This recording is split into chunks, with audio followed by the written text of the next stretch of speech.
जब एक खूबसूरत लड़की की किस्मत उसे एक खौफनाक हवेली तक ले जाती है। क्या आपने कभी सोचा है कि कोई पुरानी आत्मा किसी को अपनी जगह लेने के लिए कब लौटेगी? अगर आपको भी डर और सस्पेंस पसंद है तो इस वीडियो को पूरा देखिए और हाँ, वीडियो को लाइक, कमेंट और शेयर ज़रूर करें। साथ ही मेरे चैनल को सब्सक्राइब करें और बेल आइकन दबाएं ताकि आने वाली सभी खौफनाक वीडियो का नोटिफिकेशन आपको सबसे पहले मिले। तो चलिए वीडियो को शुरू करते हैं।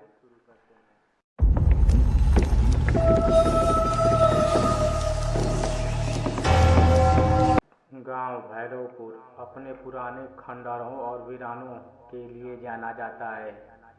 यहाँ एक लड़की थी, कालिंदी। सांवली, तीखे नयन, नक्श और इतनी सुंदर कि पूरा गांव उसे देवी का रूप मानता था। उसकी हंसी में कुछ ऐसा जादू था कि फूल भी खिल उठे, लेकिन उसकी किस्मत में कुछ और ही लिखा था। एक शाम गांव में तेज आंधी आई, आकाश बिजली से चीर गया। उसी रात कालिंदी के सपने में एक पुरानी हवेली आई। टूटी दीवारें, रहस्य परछाइयाँ और एक औरत जो काले लिबास में दूर से उसे देख रही थी। उसकी आंखों से खून टपक रहा था। सुबह उठकर कालिंदी ने उस सपने को नज़रअंदाज किया, लेकिन अगले दिन जब वह अपनी सहेली रूपा के साथ जंगल की ओर घूमने निकली, रास्ता भटक गई और फिर वही हवेली सामने थी, ठीक वैसी जैसी उसने सपने में देखी थी। रूपा डर कर लौटने लगी, पर कालिंदी को किसी अदृश्य शक्ति ने बांध रखा था। वो हवेली की ओर खींचती चली गई। दरवाजा खुद ब खुद चर्र की आवाज़ के साथ खुला।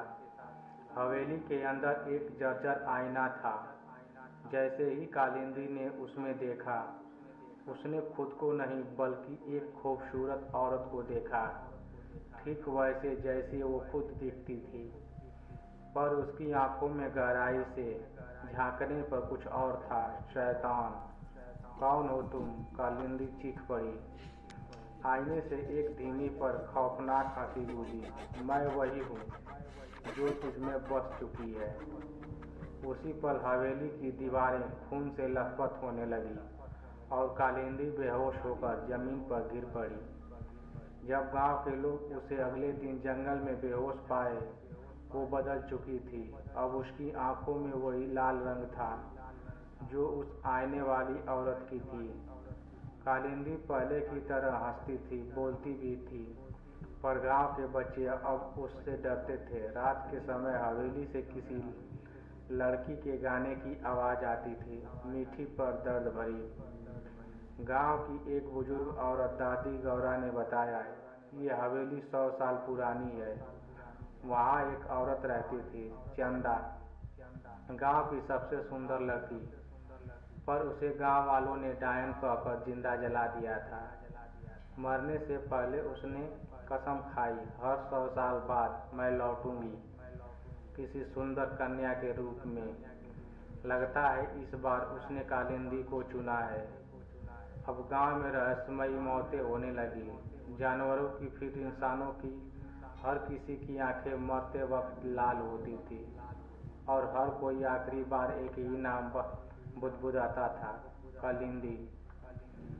एक रात गांव वाले मशाले लेकर हवेली पहुंचे।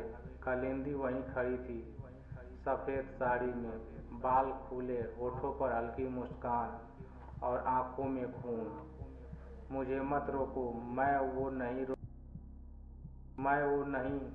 रही जो कभी थी, उसने धीमी आवाज़ में कहा। लेकिन तभी हवेली में जोरदार धमाका हुआ। हवा में आग की लपटें उठी और कालिंदी गायब हो गई हमेशा के लिए। आज भी भैरवपुर के उस हिस्से में कोई नहीं जाता। कहा जाता है जो भी लड़की बेहद सुंदर होती है, उसे हवेली बुलाती है और एक नई कालिंदी बन जाती है। धन्यवाद मित्रों। ये डरावनी कहानी आप लोगों को कैसी लगी कमेंट करके ज़रूर बताइएगा और मेरे चैनल को सब्सक्राइब करके शेयर ज़रूर करिएगा। धन्यवाद।